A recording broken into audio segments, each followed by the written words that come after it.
Hello and welcome back. This one is a little trickier, so stay alert.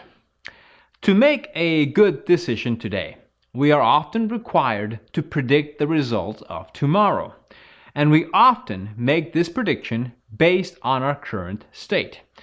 As an example, when petrol prices go up by a few rupees, we all start buying diesel cars. Why? We project and predict that diesel cars are the future. But are we really going to need them?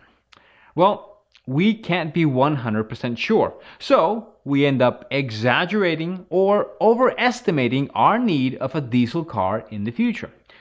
Things like that always vary based on factors like outside social influences, our financial conditions, maturity, a changing habit, and even your current mood.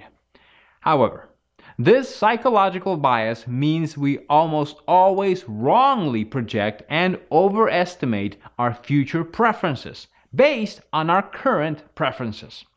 This is called projection bias. And let me tell you, though this behavior looks natural, it often leads to misguided purchases.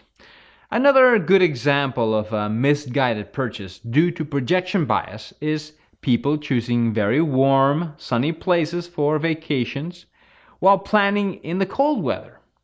When they arrive in the summer, it's too hot.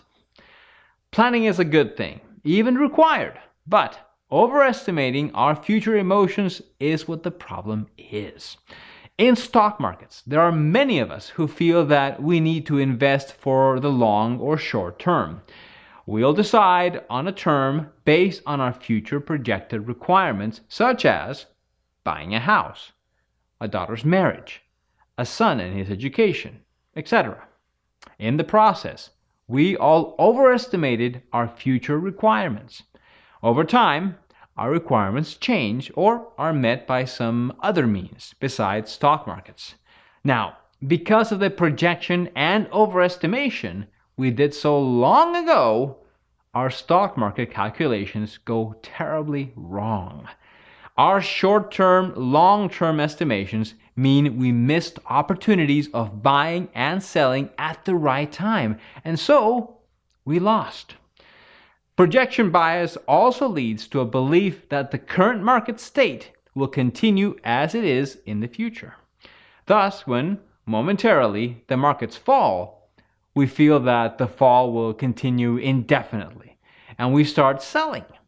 Ideally, we should have either been buying in these times, or we should have been holding our positions with patience and discipline.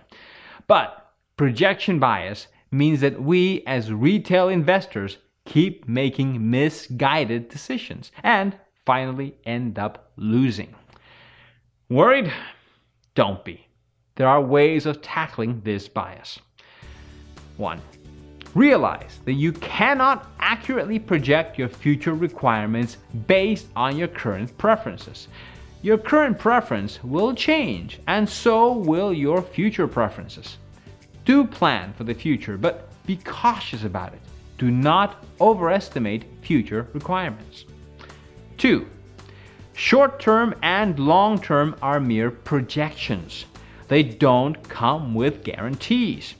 You just need to buy and sell at the right time without relying much on the term. 3. When making a decision, always consider the distant past rather than relying only on recent past. You can watch for the patterns and see how they will affect you today. 4. Realize that no market scenario is permanent. Change is the name of the game. Patience and discipline is the key. We have yet another bias coming up. It's called the gambler's fallacy, where an investor tries to randomly predict trends, events, and prices based on random past events and loses money. Stay tuned.